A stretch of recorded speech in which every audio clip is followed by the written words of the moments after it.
नमस्कार, good morning, सुप्रभात। कैसे आप सभी लोग?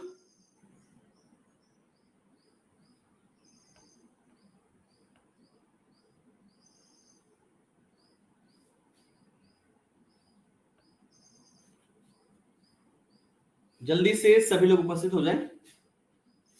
सभी को गुड मॉर्निंग, सभी को गुड मॉर्निंग, सभी लोगों को गुड मॉर्निंग। जल्दी से जल्दी सभी लोग उपस्थित हो जाएं।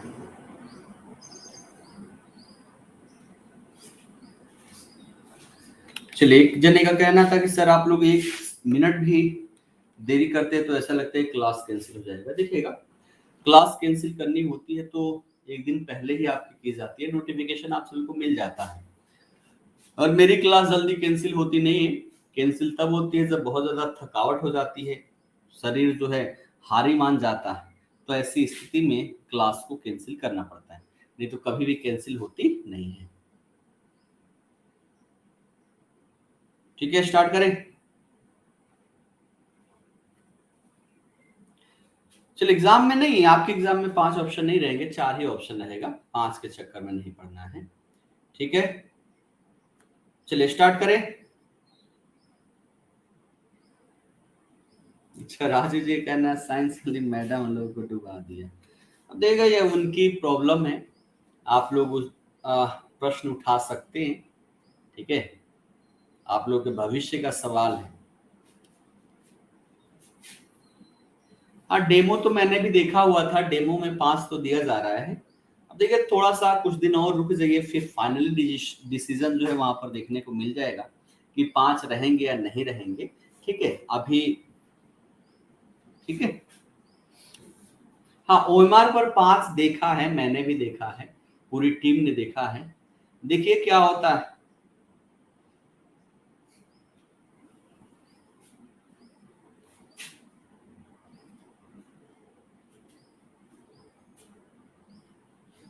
अब देखिए, अशरफ जी, मेरे हाथों में तो नहीं है फैकल्टी चेंज करना। ठीक है, मेरे हाथों में है बस अपने सब्जेक्ट को बढ़िया से पढ़ाना। ठीक है ना। आइए बढ़ते हैं आगे, और आज हम बात करते हैं साइंस एंड टेक्नोलॉजी की। ठीक है ना। आज भी टॉपिक डालेंगे साइंस एंड टेक्नोलॉजी, और साइंस एंड टेक में मूल रूप से हम स्पेस की चर्चा करने वाले हैं। ठीक है, मूल रूप से आज हम स्पेस की चर्चा करने वाले हैं। ठीक, तो सभी लोग टॉपिक डालेंगे। स्पेस अर्थात हिंदी में कहा जाता है अंतरिक्ष। हिंदी में क्या हो जाता है? अंतरिक्ष हो जाता है। ठीक। अच्छा, बीपीएससी एक ऑप्शन कम नहीं कर सकती, बस बढ़ा रही है। तो बीपीएससी की इच्छा के ऊपर निर्भर करता है ना। और कम क्यों करेगी? कंपटीशन बढ़ते जा रहा है, तो कंपटीशन का लेवल भी तो बढ़ेगा। तभी तो वो लोग यहाँ पर सफल हो पाएंगे जैसा आयोग चाहती है, जैसा कैंडिडेट उसे चाहिए वैसे कैंडिडेट मिल पाए। और वैसे कैंडिडेट को प्राप्त करने के लिए जो रणनीति उसको अपनाना है, वो रणनीति वो अपना सकती है, और उसके लिए वो स्वतंत्र भी है। ठीक है, आइए बढ़े। नहीं, इको तो नहीं हो रहा है, रूम में थोड़ा भी इको नहीं है। चलिए, तो यहाँ पर बात करते हैं कुछ अंतरिक्ष। और अंतरिक्ष में पहले हम अंतरराष्ट्रीय घटनाक्रम देखते हैं, है ना। अंतरराष्ट्रीय घटनाक्रम। ठीक है, देखिएगा, सबसे पहली बात करें कि अंतरिक्ष कहते किसे, स्पेस किसे कहते हैं? किसी को पता है? एक बार सभी लोग कमेंट करके बताएंगे कि आखिरकार जिस अंतरिक्ष की हम बात कर रहे हैं, जिस स्पेस की हम बात कर रहे हैं, उस स्पेस को हम कैसे डिफाइन करेंगे, किसको हम स्पेस कहेंगे, है ना। तो देखिएगा, मैं समझाने का प्रयास करता हूं।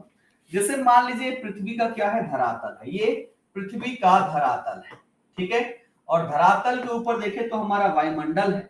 जैसे जैसे हम ऊपर जाएंगे ना, धीरे धीरे यहाँ पर गैसों की सघनता कम होती जाती है ना। टेम्परेचर कहीं पर बढ़ता है तो कहीं पर कम होता है। ठीक है, ये सारी चीजें हमने यहाँ पर देखा था। आगे बढ़ेंगे, धीरे धीरे बढ़ते हुए एक ऐसी दूरी जहां पर इसकी ऊंचाई 100 किलोमीटर हो जाती है ना, 100 किलोमीटर की ऊंचाई।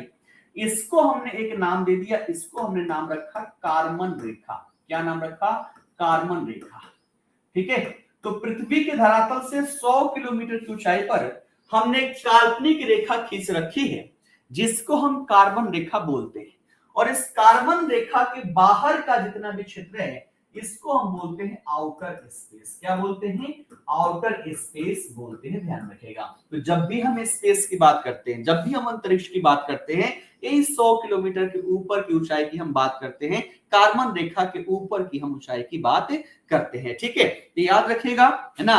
अच्छा, स्पेस इज एंडलेस। बहुत बढ़िया, है ना। एंडलेस तो है, उसके बारे में हमने अगर हम रिसर्च करना चाहें तब भी नहीं कर पाएंगे, लेकिन डिफाइन करना हो तो क्या कहेंगे आप कि हमने पृथ्वी के धरातल के 100 किलोमीटर की ऊंचाई पर एक हमने काल्पनिक रेखा खींच रखी है जिसे कार्बन रेखा कहते हैं, और उसके ऊपर के जितने भी क्षेत्र है उसे आउटर स्पेस या जनरली उसको हम स्पेस के नाम से जानते हैं। और जितनी भी हमारी सैटेलाइट स्थापित होती है वो सारी की सारी हमारे स्पेस में ही होती है। ये सारी बातें आप सभी लोग ध्यान में रखेंगे। ठीक है, क्लियर है, समझ में आ गई है? एक बार सभी लोग बताएं, ये बातें समझ में आ गई कि यहां पर स्पेस कहेंगे किसे? कार्बन रेखा।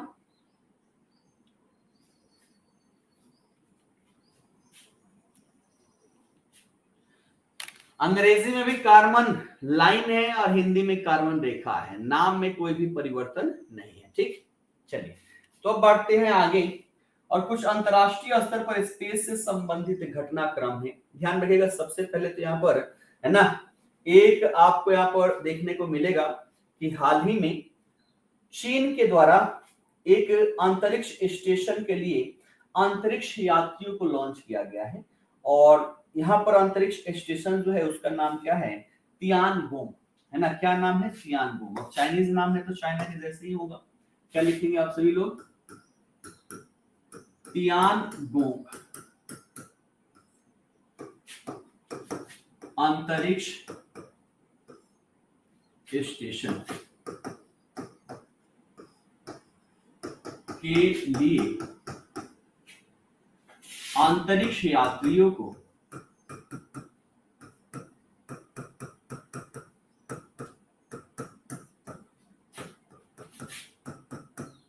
लॉन्च किया गया। ठीक है, ये हो गया हमारा क्या चीज? टॉपिक। अब देखिएगा अंतरिक्ष स्टेशन क्या है। जैसे हमारी ट्रेनें चलती हैं तो ट्रेनें कहीं ना कहीं रुकती है, जहां से लोग उस पर चढ़े उतरे, उसको हम क्या बोलते हैं? स्टेशन बोलते हैं, ठहराव। ऐसे समझिएगा, ठहराव। हमने अंतरिक्ष में भी एक स्टेशन बना रखा है, ठीक है। और चीन का भी अपना यहाँ पर एक स्पेस स्टेशन है जिसका नाम क्या है? उसका नाम है तियानगोंग। तियानगोंग, ठीक है, नाम क्या है? तियानगोंग। अब चाइना है तो चीन के जैसे ही नाम होंगे, झेन झाओ छाओ पो, पता ना क्या क्या नाम होता है। अगर 10-20 चाइना के जो लोग हैं उनका नाम याद करके आप कहीं पढ़ दें तो आपके अगल बगल वाले कहेंगे कि बचवा हमारा क्या हो गया है? पगलाया गया है। ठीक है, दूसरा भाषा बोल रहा है, यहाँ का नाम ही इतना खतरनाक है। तो तियानगोंग क्या है? वहां की अंतरिक्ष स्टेशन है। और वहां के लिए हाल ही में देखा जाए तो एक यहाँ पर अंतरिक्ष यात्री को भेजा गया। अंतरिक्ष यात्री एक नहीं है, ध्यान रखिएगा, इसमें देखा जाए, है ना, तो एक मतलब सामान्य नागरिक और 3 अंतरिक्ष यात्री जो है यहाँ पर, इनको यहाँ पर भेजा गया है। बात करें यहाँ पर कि कहां से, किसके माध्यम से, तो सेंझोउ 16 के माध्यम से। याद रखिएगा कौन सा? सेंझोउ 16। सेंझोउ 16 के माध्यम से एक नागरिक सहित 3 अंतरिक्ष यात्रियों का यहाँ पर भेजा गया। ये सेंझोउ क्या है देखिएगा, जैसे हमारी जो रॉकेट है इसका नाम हमने पीएसएलवी जीएसएलवी रख रखा है। अब ये सब पीएसएलवी जीएसएलवी क्यों रखेंगे? तो इन्होंने नाम रखा है सेंझोउ। ठीक है, क्लियर। तो सेंझोउ 16, जैसे देखते हैं आप पीएसएलवी 56, पीएसएलवी 57, पीएसएलवी 32, ये सब क्या है? यानी कि उस वर्जन का ये इतने नंबर का रॉकेट जो है उसको प्रक्षेपित किया गया है। और यहाँ पर जो किया गया है सेंझोउ 16 के माध्यम से इसको लॉन्च किया गया है। ये जानने का मूल कारण क्या है ये याद रखिएगा। तियानगोंग अंतरिक्ष स्टेशन आपके चीन से संबंधित है और ये सेंझोन 16 रॉकेट जो है ये भी आपकी चीन से संबंधित है, ये बातें ध्यान रखेगा। इसमें देखा जाए तो एक आम नागरिक और एक आम नागरिक के सहित देखा जाए तो 3 अंतरिक्ष जो यात्री है इनको यहाँ पर भेजा गया है। अब बात करें कि अंतरिक्ष स्टेशन होता कहां पर है, तो अभी हमने देख लिया है ना क्या चीज, 100 किलोमीटर की ऊंचाई पर हमारी क्या हो गई, कारमन रेखा। यहाँ पर क्या हो गई हमारी, तो कारमन रेखा है। लेकिन ध्यान रखिएगा अगर हम पृथ्वी के धरातल से ऊपर लगभग 400 किलोमीटर की ऊंचाई पर चले तो इस 400 किलोमीटर ऊंचाई पर इंटरनेशनल स्पेस स्टेशन जो है ये यहाँ पर स्थापित किया जाता है ना। तो यूएसए का भी है अपना, चीन ने अपना बना रखा है, रूस का है, ठीक है। भारत भी यहाँ पर अब टारगेट में है कि हम भी अपना क्या करेंगे, तो यहाँ पर स्पेस स्टेशन स्थापित करेंगे, क्योंकि स्पेस के क्षेत्र में भारत पीछे नहीं रह सकता, क्योंकि भविष्य अगर देखा जाए तो स्पेस में बड़े स्तर पर भविष्य है। जैसे कि स्पेस एक्स वाले का नाम आपने सबने सुना होगा है ना, क्या नाम है ना, स्पेस एक्स के मालिक का नाम क्या है, एलन मस्क। और वो व्यक्ति जो है ना दुनिया से अलग ही सोचता है, जहां पर दुनिया की सोच समाप्त है वहां से वो सोचना शुरू करता है। जैसे हम लोग कहते हैं कि भैया पृथ्वी पर जनसंख्या की भार जो है बहुत ज्यादा है, हमें नियंत्रित करने की आवश्यकता है। आज से 6-7 महीने पहले देखा होगा इस व्यक्ति का कमेंट आया था कि भैया पृथ्वी पर बहुत जल्दी जनसंख्या कम होने वाली है, इसलिए आप सभी जितना चाहें उतना बच्चे को जन्म दे, ज्यादा से ज्यादा जनसंख्या बढ़ाए। इसका यहाँ पर बयान था, क्यों, क्योंकि उसके द्वारा कहा गया कि हम बहुत जल्दी मानव को विभिन्न अन्य ग्रहों पर जहां पर मानव रह सकता है वहां पर स्थापित करेंगे। मंगल ग्रह की भी बात करें तो वहां पर भी इसने बोल रहे भैया हम एक ऐसा एरिया, जैसे हॉलीवुड मूवी में आप देखते हैं ना कि जहां पर मानव के जीने के लिए कंडीशंस नहीं होती है, धरातल पर बहुत बड़ा शीशे का ऐसा क्या बना दिया जाता है, एरिया बना दिया जाता है। इसके अंदर देखा जाए तो जो पृथ्वी की ग्रेविटी है वो ग्रेविटी बनाया जाता है, इसमें ऑक्सीजन सारी चीजें, और इसके अंदर शहर बसा दिया गया। एलन मस्क कहता है कि भैया हम ऐसे ही विभिन्न ग्रहों पर बनाएंगे और वहां पर ले जाकर मानवों को स्थापित करेंगे, इसलिए पृथ्वी पर बहुत जल्दी क्या है तो जनसंख्या यहाँ पर कम होने वाली है, क्योंकि यहाँ से हम बहुत सारे लोगों को वहां पर स्थापित कर देंगे है ना। हम सोचते हैं कि चलो भैया बिहार के लिए 3-4 ट्रेनें और बढ़ जाए तो आने जाने में सहूलियत होगी, दिक्कत परेशानी नहीं होगी। ये बंदा बोलता है कि हम ट्रेन चलाएंगे कहां, तो पृथ्वी और मंगल ग्रह के बीच में ट्रेन चलाया करेंगे, और ये ट्रेन जो है एक दिन में 3-3 ट्रेनें जाएगी और लोग जो हैं उस ट्रेन से देखा जाए तो मंगल ग्रह की यात्रा करेंगे, वहां पर जाएंगे, घूम फिर के चले आएंगे। एक समय ऐसा आएगा जब लोग जो है वो चंद्रमा पर काम करने के लिए जाएंगे, रहेंगे पृथ्वी पर, तो सुबह निकलेंगे, कुछ घंटे में चंद्रमा पर पहुंचेंगे, अपनी ड्यूटी करके फिर पृथ्वी पर आ जाएंगे। सब किसकी संकल्पना है, एलन मस्क की संकल्पना है, आप लोग समझ लीजिएगा, ठीक है। ठीक, अच्छा स्पेस स्टेशन का बेनिफिट क्या है, देखिएगा स्पेस स्टेशन क्या है, सबसे पहले तो हम वहां पर जाकर, मूल उद्देश्य हमारा ये होता है कि वहां पर जाकर हम अंतरिक्ष के बारे में बेहतर रिसर्च कर सके। जैसे पृथ्वी पर आप देखते होंगे हाल ही में हमने उत्तराखंड में जो बहुत बड़ा 4 मीटर की डायमीटर वाला हमने वहां पर लिक्विड मिरर टेलीस्कोप स्थापित किया है। मूल उद्देश्य क्या है कि उत्तराखंड जो है पहाड़ियों पर बसा हुआ है, वहां पर वायुमंडल जो है साफ है और वहां से हम अंतरिक्ष के बारे में अच्छे से अध्ययन कर पाएंगे। तो ये तो हम यहाँ पर 4-5 किलोमीटर 8 किलोमीटर ऊंचाई की बात कर रहे हैं, लेकिन उसके स्थान पर अगर हम 400 किलोमीटर ऊंचा जाकर वहां से रिसर्च करें तो फिर तो और भी ज्यादा बेहतर होगा ना, और भी ज्यादा क्लैरिटी होगी। तो इन सभी उद्देश्य से मूल उद्देश्य हो जाता है यहाँ पर हमारा क्या चीज, तो एक तो मौसम, जो पृथ्वी की धरातलीय मौसम है, इन मौसमों से दूर, इस मौसम का प्रभाव उस स्टेशन पर थोड़ा भी नहीं पड़ेगा, क्योंकि बादल बादल आपके 4-4.5 किलोमीटर की ऊंचाई तक ही बनते हैं है ना, इससे ऊपर नहीं बनता है, ठीक है। और हम बैठे हैं कहा 400 किलोमीटर की ऊंचाई पर, तो जो पृथ्वी की धरातलीय जो मौसमीय यहाँ पर प्रणाली है उसका कोई भी प्रभाव इस पर नहीं पड़ने वाला, और अंतरिक्ष के बारे में हम बेहतर रिसर्च यहाँ पर कर पाते हैं, ठीक है। ये इसका मूल उद्देश्य यहाँ पर हो जाता है, और भारत भी इसमें पीछे नहीं रहना चाहता, क्योंकि भविष्य में कहा जाता है कि भविष्य में जो हम अभी पर्यटन की बात करते हैं कि चलो भैया आओ हमारे देश में, जैसे हम कहते हैं हमारा अंडमान निकोबार देख लो, भारत का विभिन्न क्षेत्र देख लो, दक्षिण भारत में विभिन्न पुराने पुराने मंदिर है, तो ऐसे जो हम धरातलीय स्तर के जो हम बात करते हैं पर्यटन की, अब लोग जो है इन सब से आगे बढ़ना चाहते हैं। अब ये स्पेस में जाना चाहते हैं, स्पेस में लोग जाएंगे और विभिन्न ग्रहों का भ्रमण करेंगे, भ्रमण करके अपने घर पे आ जाएंगे। और ऐसा काम जो है एक स्पेस एक्स के द्वारा, एलन मस्क के द्वारा प्रारंभ कर भी दिया गया है। और भारत अगर इसमें पीछे रह गया तो बहुत पीछे जा सकता है, इसलिए भारत भी इन सभी के क्षेत्र में बड़े स्तर पर कार्य कर रहा है। और इसके लिए क्या चाहिए, तो हमारे पास अभी जितने भी सैटेलाइट लॉन्चिंग व्हीकल है रीयूजेबल नहीं है, हम यहाँ पर रीयूजेबल बना रहे हैं। ये स्पेस एक्स जो है अब इसके द्वारा रीयूजेबल देखा जाए तो हमारी रॉकेट जो है रीयूजेबल रॉकेट स्पेस एक्स के द्वारा प्रयोग किया जा रहा है। इसका मतलब क्या हुआ, जैसे देखिएगा सबसे ज्यादा खर्च क्यों पड़ता है, क्योंकि हम ये जो रॉकेट यहाँ पर लगाते हैं, ये रॉकेट एक ही बार जाता है, उसके बाद ये बर्बाद हो जाता है, दोबारा इसका यूज नहीं हो पाता।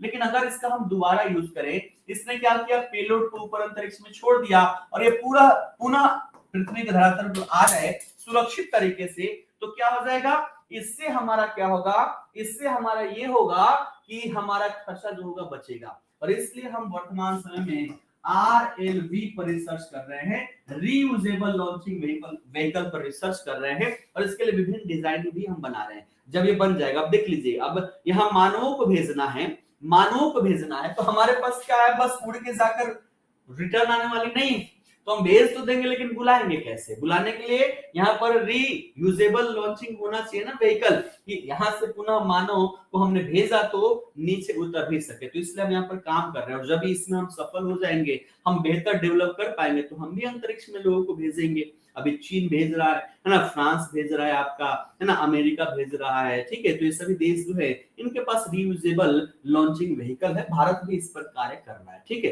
तो आशा करता हूँ ये सारी चीजें आप सभी को समझ में आ गई होगी, है ना। ये तो क्लियर हो गया पहला टॉपिक, है ना। आइए दूसरा टॉपिक यहाँ पर देखते हैं, है ना। दूसरा टॉपिक क्या है, दूसरा टॉपिक आपकी सऊदी अरब से संबंधित है, ठीक है। किससे, तो सऊदी अरब से संबंधित है। क्या, तो देखिएगा सऊदी अरब की बात करें तो पहले आप सबने पढ़ा होगा कि सऊदी अरब महिलाओं को लेकर बड़ा ही सख्त है। जैसे कोई भी महिलाएं घर से बाहर बिना बुर्के के नहीं घूम सकती, अगर घर के बाहर निकलना है तो उसके साथ में एक पुरुष होना चाहिए। वहां की कोई भी महिलाएं गाड़ी की ड्राइविंग नहीं कर सकती थी, लेकिन अब वहां पर अलाउ कर दिया कि महिलाएं भी गाड़ी को ड्राइव कर सकती है, यानी कि महिलाओं पर बड़े स्तर पर सख्ती किया जाता रहा। लेकिन अब इसको दुनिया के साथ चलना है, पहले नहीं चलना था, क्यों, तेल भरपूर था, तेल के आराम से पैसा से ये मजे कर रहे थे। लेकिन अब तो समझ में आ गया कि दुनिया जो है नवीकरणीय ऊर्जा पर जा रही है और एक समय ऐसा आएगा जब भविष्य हमारा तेल का समाप्त हो जाएगा। इसलिए अब ये दुनिया के साथ कनेक्टेड होने का प्रयास कर रहे हैं और अपने आप को दिखा रहे हैं कि देखिए हम महिलाओं के प्रति उदार हो चुके हैं, पहले जैसी यहाँ पर भावनाएं नहीं है। और इस कारण से जिस महिला को पहले गाड़ी ड्राइविंग करने की इजाजत नहीं थी, अब इसके द्वारा महिलाओं को अंतरिक्ष में भेजा गया है। तो सऊदी अरब के द्वारा पहली बार, है ना, सऊदी अरब के द्वारा पहली बार, लिख लीजिएगा, पहली बार किसी महिला को स्पेस में भेजा गया है ना, स्पेस में भेजा गया। और इस महिला का नाम आप सभी से पूछा जा सकता है। इस महिला के नाम देखें तो इस महिला का नाम है रायना बरनावी। नाम क्या है, रायना बरनावी, ठीक है, रायना बरनावी, ठीक। महिला का नाम क्या है, रायना बरनावी। इस महिला की बात कर ली तो ये वैज्ञानिक है और देखा जाए जो हमारी स्टेम सेल होती है ना, स्टेम सेल से संबंधित ये रिसर्चर है, शोधकर्ता है रायना बरनावी। और इस महिला को देखा जाए तो सऊदी अरब के द्वारा स्पेस में भेजा गया। और स्पेस में किसके माध्यम से भेजा गया, तो यहाँ पर भी, चूंकि विश्व में देखा जाए सबसे सस्ता स्पेस में आजकल कोई लॉन्च कर रहा है। पहले क्या था, भारत सबसे सस्ता लॉन्च करता था, है ना। जो चीज अगर स्पेस में भेजना हो, अगर 20 करोड़ में यूरोपीय क्षेत्र की जो स्पेस स्टेशन है वो या नासा भेजती थी, उसको भारतीय वैज्ञानिकों के द्वारा 2 करोड़ में भेजा गया। और वो भी हमारे पास रीयूजेबल लॉन्चिंग व्हीकल नहीं थी तब। अब यहां पर आ चुका है एलन मस्क, इसके पास रीयूजेबल लॉन्चिंग व्हीकल है, कहता है 2 करोड़, हाँ भैया हम 1 करोड़ में तुम्हें भेज देते हैं, ठीक है। तो स्पेस एक्स के द्वारा इसको भेजा गया, याद रखिएगा, है ना। स्पेस एक्स जो है एलन मस्क की कंपनी है, यूएसए की प्राइवेट कंपनी है। इसके द्वारा सऊदी अरब की पहली महिला जिसका नाम है रायना बरनावी, इसको अंतरिक्ष स्टेशन में भेजा गया है 10 दिन तक। ये कहा तो अंतरिक्ष स्टेशन में 10 दिन तक रही और रहकर ये वापस आई हुई है। ऐसा क्यों किया गया? एक कारण तो मैंने बता दिया, दुनिया के साथ चलना है, और दूसरा कारण ये था कि इससे पहले अगर हम यूएई की बात कर लें तो यूएई जो था ये वर्ष 2019 में देखें, है ना, यूएई के द्वारा वर्ष 2019 में अपने एक नागरिक को स्पेस में भेजा गया था। तो यूएई और ये आपका सब अगल बगल के देश है, सब खाड़ी देश है, कंपटीशन तो चाहिए और दुनिया के साथ बेहतर संबंध करने, तो ये जो काम कर रहा है इसको भी तो करना पड़ेगा। ये दुनिया के साथ जुड़ रहा है, भारत के साथ व्यापार बड़े से इसके बढ़ चुके हैं, ये भी अब बढ़ा रहा है धीरे धीरे, है ना। तो यूएई ने जब 2019 में अपने नागरिक को भेज दिया स्पेस स्टेशन में, तो फिर सऊदी अरब कैसे पीछे रहेगा? और इसके द्वारा रायना बरनावी, इसने कहा कि भैया तुमने नागरिक को भेजा है, देखो हम कहां पर भेजते हैं, और महिला को भेजा गया। तो याद रखिएगा रायना बरनावी। और स्टेम सेल तो सबको पता है ना, हमारे शरीर में 4 प्रकार के स्टेम सेल पाए जाते हैं, है ना। सेल तो सबको पता है, कोशिका है सबको पता है कि हमारे शरीर जो है अरबों खरबों कोशिकाओं से निर्मित है। जैसे घर का निर्माण छोटे छोटे जो ईंट है, ईंट के माध्यम से होता है, वैसे ही हमारे शरीर का निर्माण जो है ये कोशिकाओं से मिलकर हुआ है। बहुत सारे एक समान कार्य करने वाली कोशिकाएं जो होती हैं वो एक साथ मिलकर क्या बनाती हैं? तो वो ऊतक बनाती है, टिश्यू बनाती हैं। बहुत सारे ऊतक मिलकर यहाँ पर अंग बनाते हैं, और बहुत सारे अंग मिलकर हमारा अंग तंत्र अर्थात शरीर का निर्माण करते हैं। और इसमें स्टेम सेल क्या है? तो देखिएगा, एक प्रकार सबसे जो बेहतरीन जो है आपका वो क्या है? प्लूरिपोटेंट और टोटीपोटेंट कोशिकाएं हैं। देखिए ये कोशिकाएं जो होती हैं, जैसे जो हमारा यहाँ पर जब जाइगोट का निर्माण होता है, जब पुरुष का स्पर्म और महिलाओं का जो एग होता है, जब आपस में मिलकर फर्टिलाइजेशन वहां पर होती है, उसके बाद जो जाइगोट का निर्माण वहां पर होता है ना, उसके बाद जो जाइगोट का निर्माण होता है, ये जाइगोट क्या एक प्रकार की कोशिका, और ये कोशिका अब विभाजन प्रारंभ होगा इसमें 1 से 2, 2 से 4, 4 से 8, 8 से 16, 16 से 32।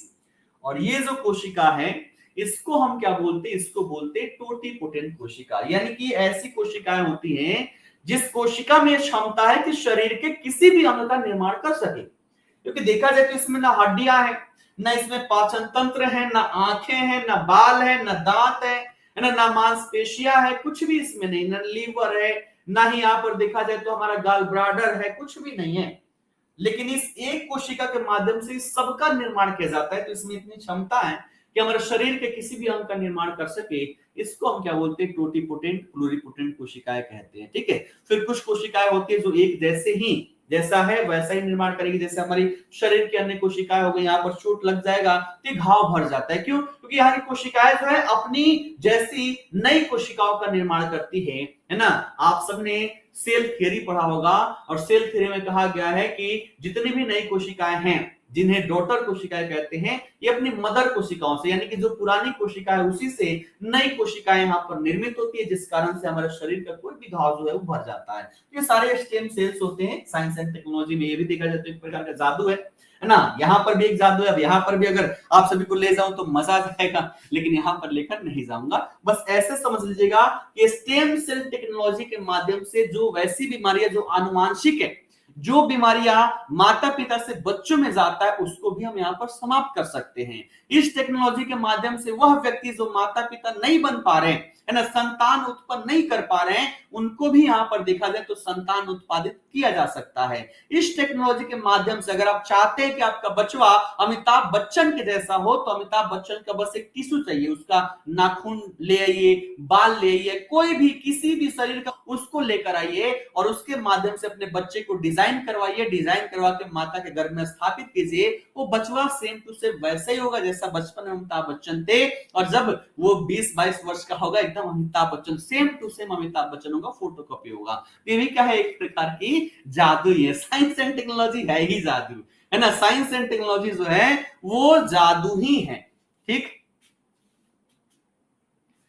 बढ़िया आगे। तो ये हो गया रायना बरनावी, कहां से? सऊदी अरब की महिला है और पहली महिला है जिनको स्पेस में भेजा गया है, ठीक है। बढ़िया आगे आइए। अगला हम यहां पर देखें तो अगला लिखिएगा केन्या से संबंधित एक यहां पर क्या है, न्यूज है। केन्या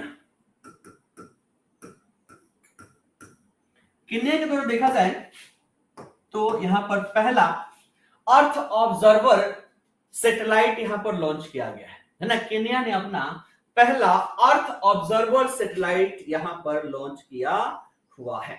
ठीक है, तो लिख लीजिएगा यहां पर, इसके द्वारा पहला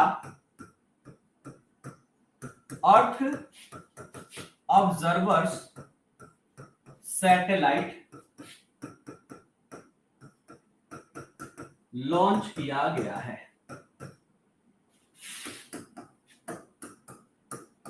ठीक है, क्लियर है। इसका नाम क्या दिया गया, इसका नाम दिया गया है टाइफा वन। हिंदी में लिखना हो तो हिंदी में लिख लीजिएगा टाइफा वन। ठीक है, तो प्रश्न पूछा जा सकता है टाइफा वन क्या है। तो टाइफा वन एक प्रकार की अर्थ ऑब्जर्वर सैटेलाइट है जो केन्या के द्वारा छोड़ा गया है। केन्या के द्वारा छोड़ा गया है, ध्यान में आप सभी लोग रखेंगे। कौन छोड़ा, तो इसको भी स्पेस एक्स के द्वारा छोड़ा गया है ना। स्पेस एक्स के द्वारा इसको लॉन्च किया गया है। अब अर्थ ऑब्जर्वर है तो अर्थ को ऑब्जर्व करेगा, देखेगा, समझेगा, यानी कि यहाँ की विभिन्न प्रकार की संसाधन है, कौन कौन से संसाधन है, इन संसाधनों का पता लगाएगा, ट्रैफिकिंग में इसका प्रयोग किया जाएगा, मौसमी घटनाओं का पुनर्अनुमान यहाँ पर लगाया जाएगा। तो ऐसे विभिन्न कार्य जो है ये इसके द्वारा किया जाएगा। इसका नाम है टाइफा वन। किसके द्वारा, तो केन्या के द्वारा क्या किया गया, इसको छोड़ा गया है। ठीक है, क्लियर है। ठीक, तो इसके द्वारा विभिन्न प्रकार के जो डेटाज हैं, है ना, वही जैसे कृषि कार्य से संबंधित कहां कहां पर खेती किया गया, कौन कौन सा क्षेत्र जो यहाँ पर रह गया, कौन कौन सा बंजर भूमि है, पर्यावरण की क्या दृष्टि है, वहां पर कहां पर पेड़ पौधे हैं, कहां पर कम है, इन सभी पर ये नजर रखने वाला है। ठीक है, मूल रूप से कहा जा सकता है कि टाइफा वन जो है एक प्रकार की क्या है, ऑप्टिकल कैमरा है। एक प्रकार की क्या है, ऑप्टिकल कैमरा है जो बार बार क्या करेगी, तो पृथ्वी का पिक्चर लेगी और इसके माध्यम से सारी डेटा जो है यहाँ पर उपस्थित करवाएगी, एकत्र करवाएगी। ठीक है, हो गया।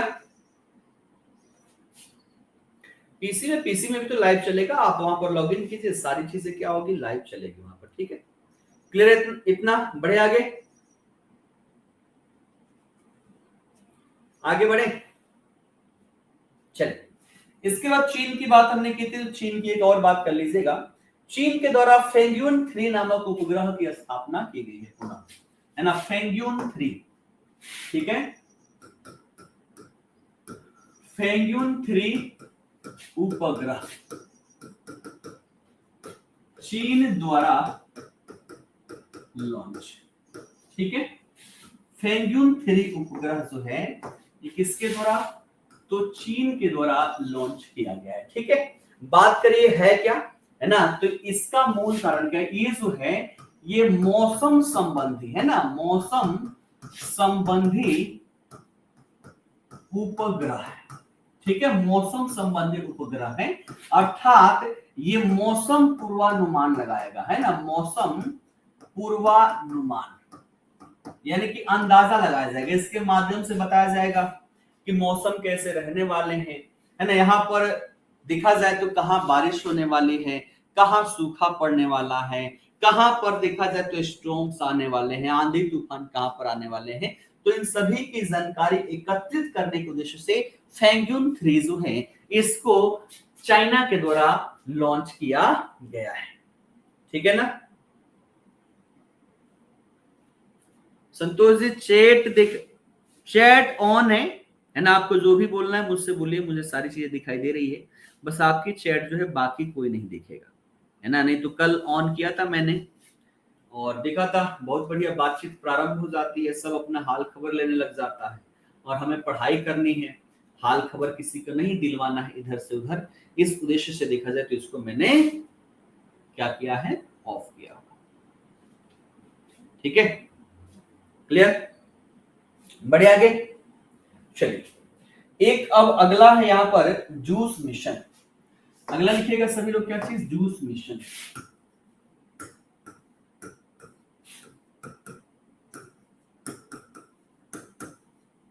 जूस मिशन, ठीक है। ये है क्या, ये समझते हैं। जूस का मतलब क्या हो गया, जूस, जूस में जो जे है ये आपका किससे संबंधित है, ये जुपिटर से संबंधित है। ये क्या हो गया यहाँ पर, जुपिटर, है ना, जुपिटर। और यहां पर क्या हो गया, आईसी हो गया, है ना। तो जुपिटर आईसी मून्स एक्सप्लोरर, है ना, मून्स एक्सप्लोरर, ये यहाँ का फुल फॉर्म हो जाएगा, है ना। ये इसका मूल उद्देश्य क्या है कि जो जुपिटर है ना, जो जुपिटर है, जुपिटर पर जो विभिन्न चंद्रमा है, उन चंद्रमा के अध्ययन के लिए ये मिशन जो है ये किसके द्वारा, तो यूरोपियन स्पेस एजेंसी के द्वारा इसको लॉन्च किया गया है। ये क्या हो गया, ये हो गया यूरोपियन स्पेस एजेंसी, ठीक है। तो सबसे पहली बात याद रखिएगा, ये जूस मिशन जो है ये किससे संबंधित है, किसका मिशन है, तो यूरोपियन स्पेस एजेंसी की। इसका मूल उद्देश्य क्या है, तो जो जुपिटर है हमारा, जुपिटर अर्थात बात कर ले कौन सी, तो बृहस्पति, और बृहस्पति पर जो भी वहां की चंद्रमा है, जो भी वहां की चंद्रमा है, इन चंद्रमा पर रिसर्च करने हेतु, इन चंद्रमा पर रिसर्च करने हेतु जूस मिशन को लॉन्च किया गया है। जैसे वहां पर बात करें तो 62 से भी ज्यादा वहां पर चंद्रमाएं हैं, आप सबको पता ही है। लेकिन उसमें से अगर हम देखें कुछ महत्वपूर्ण है, जैसे यूरोपा का नाम आप सभी ने सुना होगा। यूरोपा क्या है, तो यहाँ की चंद्रमा का एक नाम है, ठीक है। उसके बाद आपने कैलिस्टो का नाम सुना होगा, गैनीमेड का नाम सुना होगा, है ना, गैनीमेड हो गया, है ना। इसके साथ साथ यहाँ पर कैलिस्टो हो गया। ये सभी के सभी क्या है, यहाँ की चंद्रमा है। और यहाँ की चंद्रमा पर खोज करने के उद्देश्य से जूस मिशन को लॉन्च किया गया है। मूल उद्देश्य क्या है, तो ऐसा कहा जाता है भैया, है ना, पृथ्वी के अलावे भी हमें किसी अन्य ग्रह की पता होनी चाहिए, ग्रह हो या उपग्रह हो, जहां पर मानव आसानी से वहां पर रह सके, ठीक है। और यहां पर देखें तो जो इनकी जो उपग्रह है, आप सभी को पता ही है कि 4 आंतरिक ग्रह कहा जाता है, 4 आपके बाह्य ग्रह कहे जाते हैं, आउटर सेटेलाइट कहे जाते हैं, और उसमें से हमारा एक बृहस्पति है, ठीक है। इनके जो चंद्रमा है, चंद्रमाओं में वो विशेषता है जहां पर पृथ्वी जैसी प्रतिकृति हो सकती है, और इन सब पर रिसर्च करने के उद्देश्य से जूस मिशन को लॉन्च किया गया है। तो हमने भेजा है कहां पर, हमने भेजा हुआ है पृथ्वी से कहां, बृहस्पति पर। तो बृहस्पति पर कब पहुंचेगा, मन में प्रश्न आता है कि कब ये पहुंचेगा।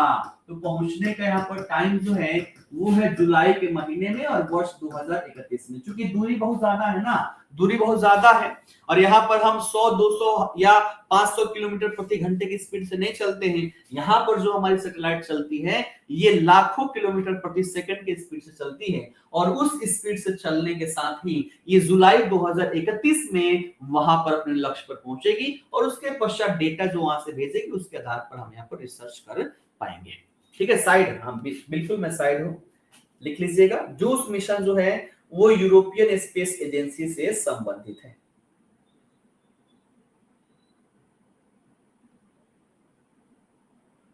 ठीक है, लिख लिया सबने।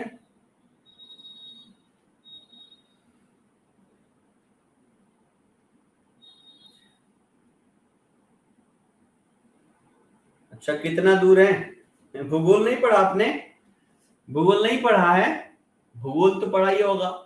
अब सारी डेटा मैं यहीं पर करवाऊं तो फिर कैसे काम चलेगा, ठीक है। चलिए बढ़े आगे, आइए बढ़ते हैं आगे, है ना।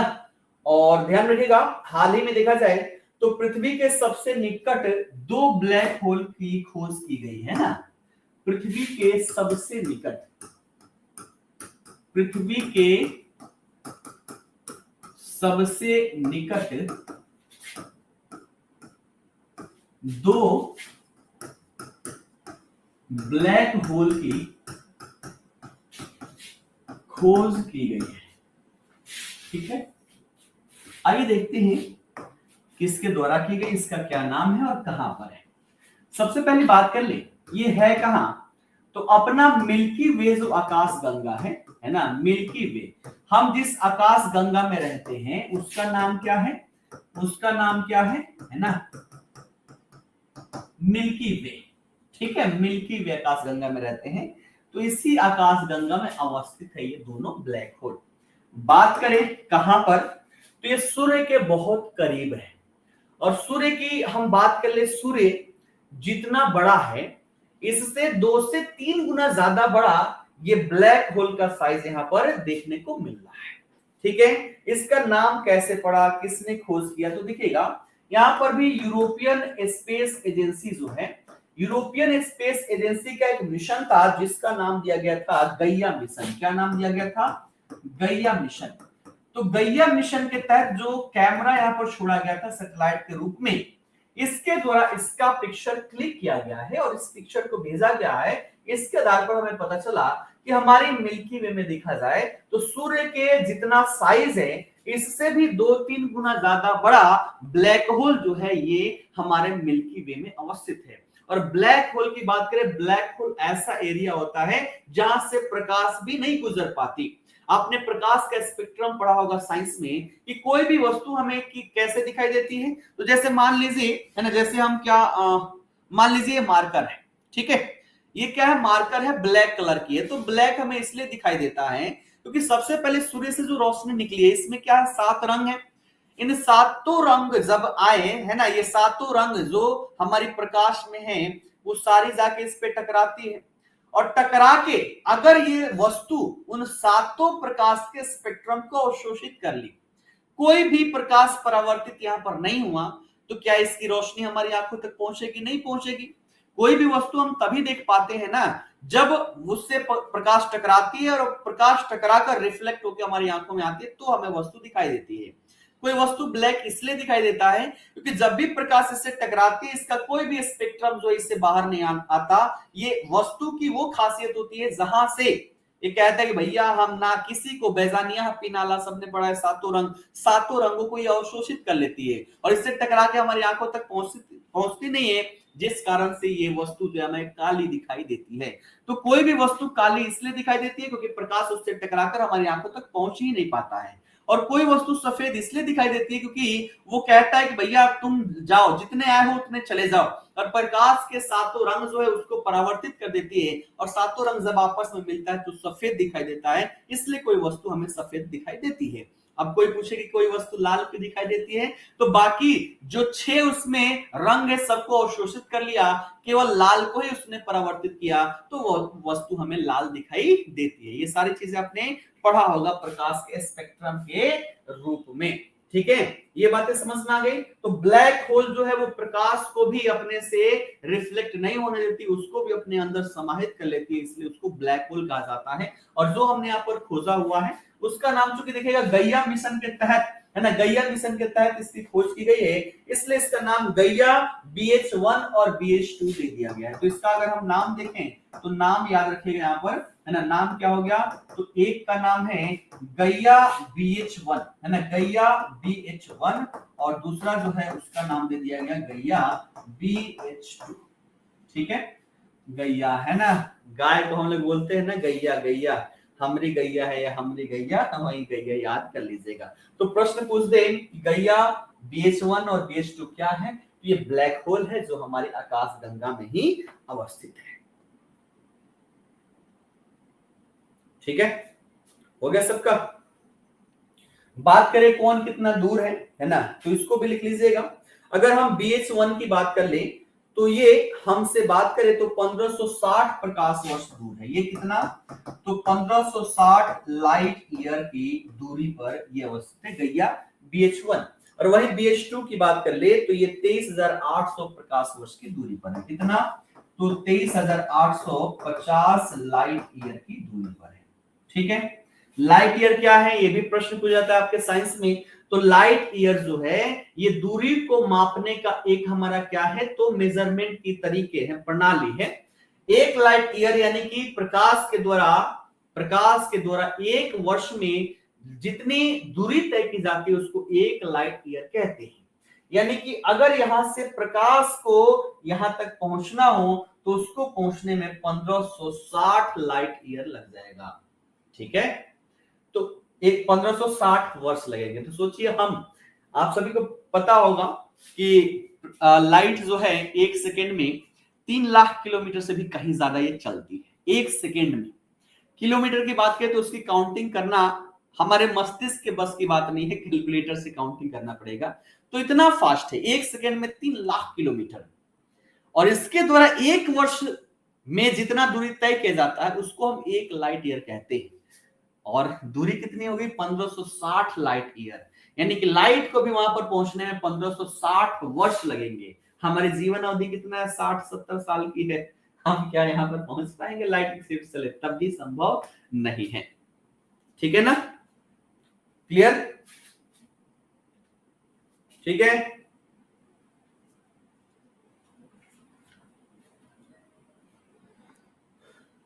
ठीक, चलिए अब समय हमारे पास उतना बचा नहीं, तो थोड़ा सा चंद्रयान के बारे में बात कर लें, है ना।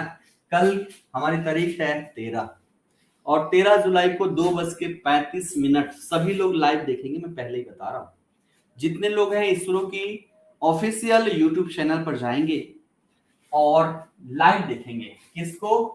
चंद्रयान 3 को। याद रखेगा यहां पर क्या? चंद्रयान 3।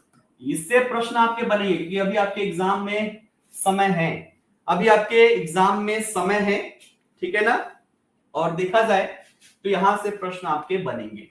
चंद्रयान 3 जो है इसकी लॉन्चिंग डेट अनाउंस हो चुकी और ये लॉन्च कब होने वाला है? तो ये होने वाला है आपका कब? तो 13 जुलाई अर्थात कल, है ना। 13 जुलाई 2023 को बात करें दोपहर में, तो दोपहर में ये 2:35 पर क्या होगा? ये लॉन्च होने वाला है। तो सभी लोग इसको लाइव देखेगा, मजा आ जाता है देखने में, है ना। और अपने वैज्ञानिकों के द्वारा ये कार्य जो किया जा रहा है ना, तारीफे काबिल है। इससे पहले देखा जाए चंद्रयान 2 कब लॉन्च हुआ था? सभी लोग एक बार कमेंट करके बताएंगे। चंद्रयान 2 और दूसरा यहाँ पर चंद्रयान 1। तो चंद्रयान 1 की बात करिए हमने 2008 में लॉन्च किया हुआ था, है ना। और चंद्रयान 2 की बात करिए हमने 2019 में लॉन्च किया हुआ था। चंद्रयान 1 के अंतर्गत हमने चंद्रमा पर कुछ भी लैंडिंग करवाने की योजना नहीं बनाई थी। हमारा उद्देश्य ये था कि चंद्रमा के चारों ओर हमने क्या किया? एक सैटेलाइट भेजा जो चंद्रमा के चारों ओर घुमा, उसके बारे में फोटो क्लिक की, विभिन्न जानकारी एकत्रित किया और एकत्रित करके हमें भेजा। इसके आधार पर हमने क्या किया? अगला चंद्रयान 2 मिशन हमने यहाँ पर लॉन्च किया और यहाँ पर हमने एक रोवर भी रखा जिसको हमने चंद्रमा के सतह पर लैंड करने का प्रयास किया। सॉफ्ट लैंडिंग का प्रयास हमने किया था, लेकिन अंततः देखिए सॉफ्ट लैंडिंग हम नहीं करा पाए, जिस कारण से हमारा जो यहाँ पर रोवर है वो दुर्घटनाग्रस्त हो गया, है ना। लेकिन जो उसका ऑब्जर्वर हमने भेजा था, जो सैटेलाइट जो था, वो अभी भी पृथ्वी यहाँ चंद्रमा का चक्कर लगा रहा है। तो चंद्रयान 3 में हम ये ऑब्जर्वर नहीं भेज रहे हैं, केवल फिर से हम यहाँ पर रोवर भेज रहे हैं। और अब की बार पूरी दुनिया भारत की ओर नजरें टिकाई हुई है कि भारत जो है दुनिया का चौथा ऐसा देश हो जाएगा जो चंद्रमा पर सॉफ्ट लैंडिंग कर जाएगा। तो कल जो है यहाँ पर लॉन्च किया जाएगा, है ना। और ये कैसे होगा देखिएगा। तो सबसे पहले पृथ्वी की बात करें, हम इसको लॉन्च करेंगे किसके माध्यम से? तो हमारी जो सबसे शक्तिशाली है PSLV मार्क 3, है ना। PSLV मार्क 3 जो हमारी रॉकेट है, इसके माध्यम से हम इसको लॉन्च करेंगे। और लॉन्च करने के पश्चात ये पृथ्वी कक्षा में जाएगी और 5 चक्कर लगाएगी, ठीक है। और चक्कर लगाते लगाते ऐसे क्या करेगी? दीर्घ वृत्ताकार पथ पर ये चक्कर लगाएगी। 5 चक्कर लगाने के पश्चात छठवें में हम इसको जब बूस्ट देंगे तो ये पृथ्वी की कक्षा से बाहर निकल जाएगी और यहाँ पर अवस्थित होगा हमारा चंद्रमा। अब यहाँ पर जाएगी तो अब ये चंद्रमा के कक्ष में पहुंचेगी। तो चंद्रमा के कक्ष में दीर्घ वृत्ताकार पथ पर गमन करते करते और फिर चंद्रमा की कक्षा में क्या होगी? स्थापित हो जाएगी। और जब चंद्रमा को ये चक्कर काटने लग जाएगी, फिर हम इसको बूस्ट करेंगे और बूस्ट करने के दौरान ये चंद्रमा के अब सतह की ओर चलेगी और अंततः इस पर सॉफ्ट लैंडिंग कर जाएगी, ठीक है। तो ये मिशन जो है चंद्रयान 3 आप सभी लोग याद रखिएगा। शाम को मैं एक लाइव भी लेकर आऊंगा कि बहुत इंपॉर्टेंट है ना, बहुत इंपॉर्टेंट है। और शाम को इस पर एक लाइव मैं लेकर आऊंगा यूट्यूब चैनल पर, है ना। वहां पर आप लोग देखिएगा, पूरी जानकारी वहां पर होगी। चंद्रयान प्रथम, चंद्रयान 2, चंद्रयान 3, इन सब की यहाँ पर डेटा होगी, पूरा डिटेल में आप सभी को वहां पर नॉलेज मिलेगा। 14 जुलाई है 13 जुलाई है? 13 जुलाई है ना? 14 जुलाई है? ऐसा ऐसा कैसे होगा? मेरे मस्तिष्क से निकल रहा है क्या डेट? एक बार मैं देख ही लेता हूं। अब डेटा इतनी सारी हो जाती है मस्तिष्क में, मैं देख लेता हूं।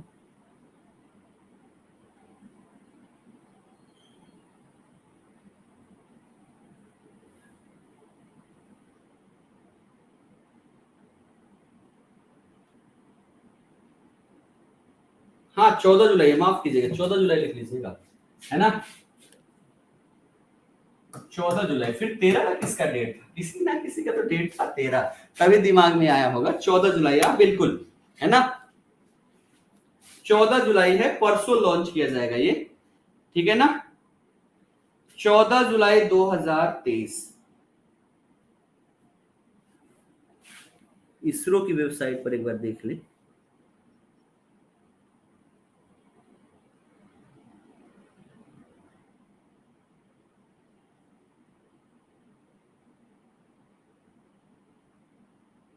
हाँ 14 जुलाई है, ठीक है ना, शुक्रवार का दिन है 14 जुलाई, परसों इसको लॉन्च किया जाएगा, ठीक है ना।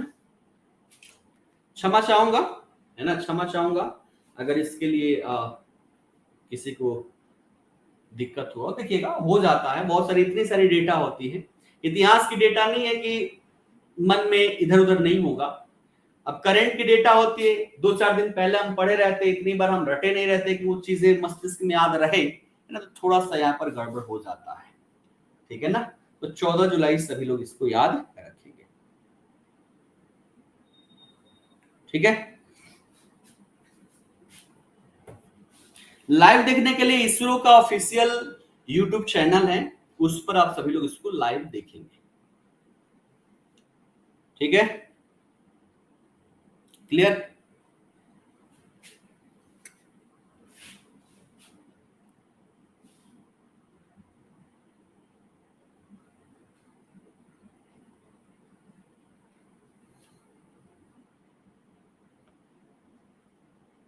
नहीं रिकॉर्डेड क्लास है हिमांशु जी, देख लीजिएगा रिकॉर्डेड क्लास है ना। अभी मैं देखा, देखिएगा 2 से 6 घंटे लगते हैं समय इसको अपलोड होने में, और अपलोड हो गया होगा कल वाली कक्षाएं जो रिकॉर्डेड सेशन आपको है, ठीक है।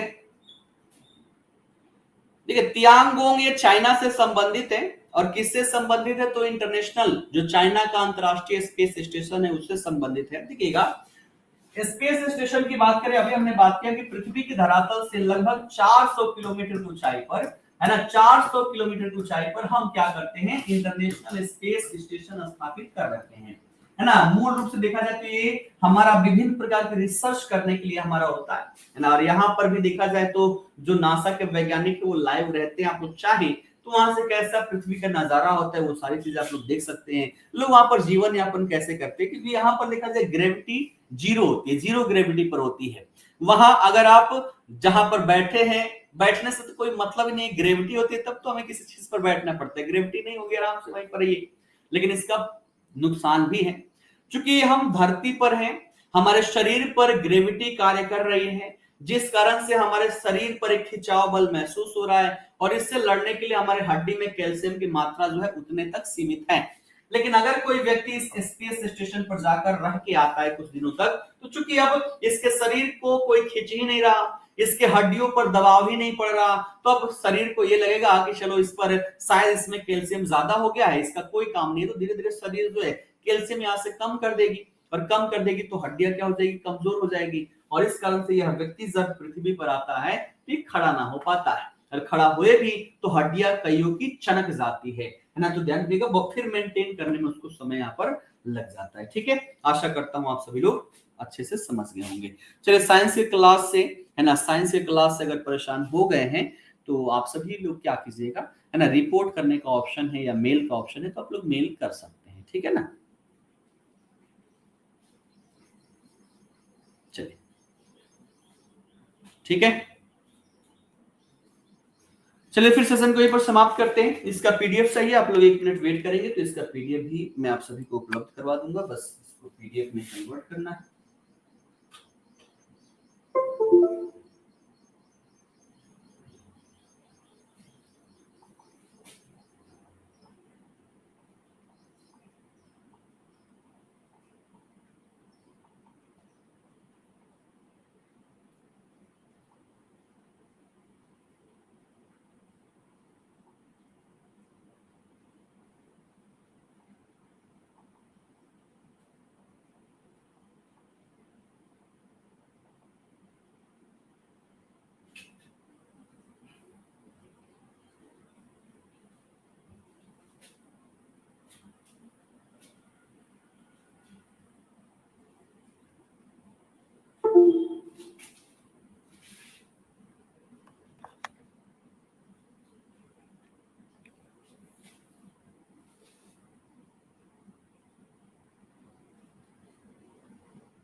चलिए, मैंने कमेंट को पिन कर दिया, आप सभी लोग इसको डाउनलोड कर लीजिएगा।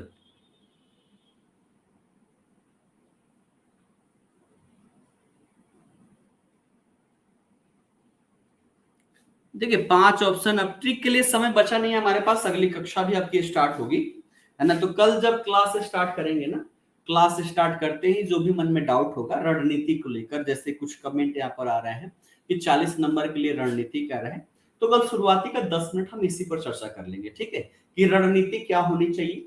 ऑप्शन ई जो है, ई अगर है तो उसके आधार पर हमें किस तरीके से डील करना है कि हमारे क्वेश्चंस गलत ना हो।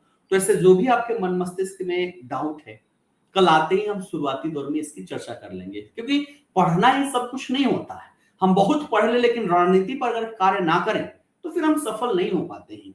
तो हमें रणनीति भी लेकर चलनी है और हमें बढ़िया पढ़ के भी जाना है। दोनों काम मजबूती तरीके से करके जाएंगे तो फिर सफल होना तय है, ठीक है। तो कल याद दिलवाइएगा, कल याद दिलवाइएगा, दोनों पर हम प्रारंभिक दौर में चर्चा पर चर्चा करेंगे, ठीक है। फिलहाल के लिए सेशन को यहीं पर समाप्त कर रहे हैं। 11 बजे से भी सेशन है आपका, जहां पर हम पूर्व मध्यकाल करने वाले हैं। वहां से आपके एग्जाम में एक क्वेश्चन बन सकता है, तो अगर देखना हो तो आप सभी लोग आ सकते हैं, अन्यथा की स्थिति में अपना रिवीजन करते रहिए। फिलहाल के लिए आप सभी का बहुत बहुत धन्यवाद।